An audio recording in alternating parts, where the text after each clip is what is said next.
On a une tradition ici de consommation très locale, puisqu'il y a de nombreux producteurs qui viennent sur ce marché.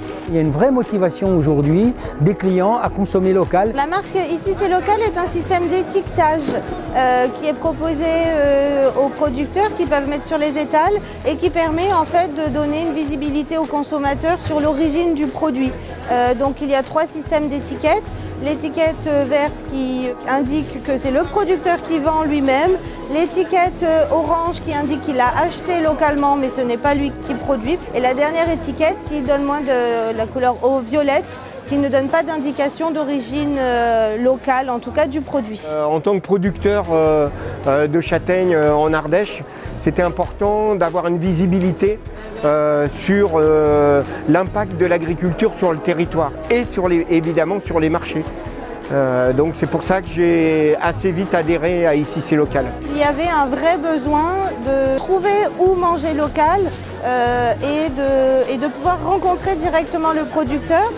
Donc le déploiement de cet affichage, de ces étiquettes, était un moyen de ne pas perturber l'organisation du marché et de rendre lisible en fait l'origine de leur production. Mais afficher Ici c'est local, ça peut être quand même une source de réussite, de vente supplémentaire et de produits de qualité, puisque c'est vers ça qu'on tend. Les marchés sont devenus une évidence puisque c'est la première activité que pratiquent les visiteurs sur notre territoire. La démarche, c'est vraiment aussi de dire qu'on a un vrai enjeu économique sur ce territoire-là.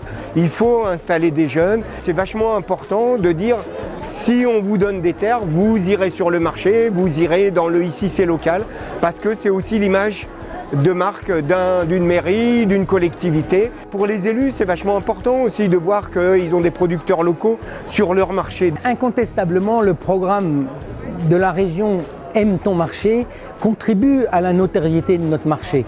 Et l'année dernière, nous avons été classés bien sûr 2e de la région. Aujourd'hui, on attend des aides potentielles pour les producteurs et pour les collectivités sur la structuration et l'amélioration de nos marchés régionaux. On a 50 producteurs qui seraient susceptibles de rentrer dans le dispositif d'ici à l'été, donc ce qui est vraiment intéressant pour nous. Ce projet s'inscrit vraiment dans une logique un petit peu globale des politiques qui sont conduites sur notre territoire, de soutenir l'alimentation locale, de favoriser le bien manger et de soutenir l'activité agricole qui est une activité économique à part entière.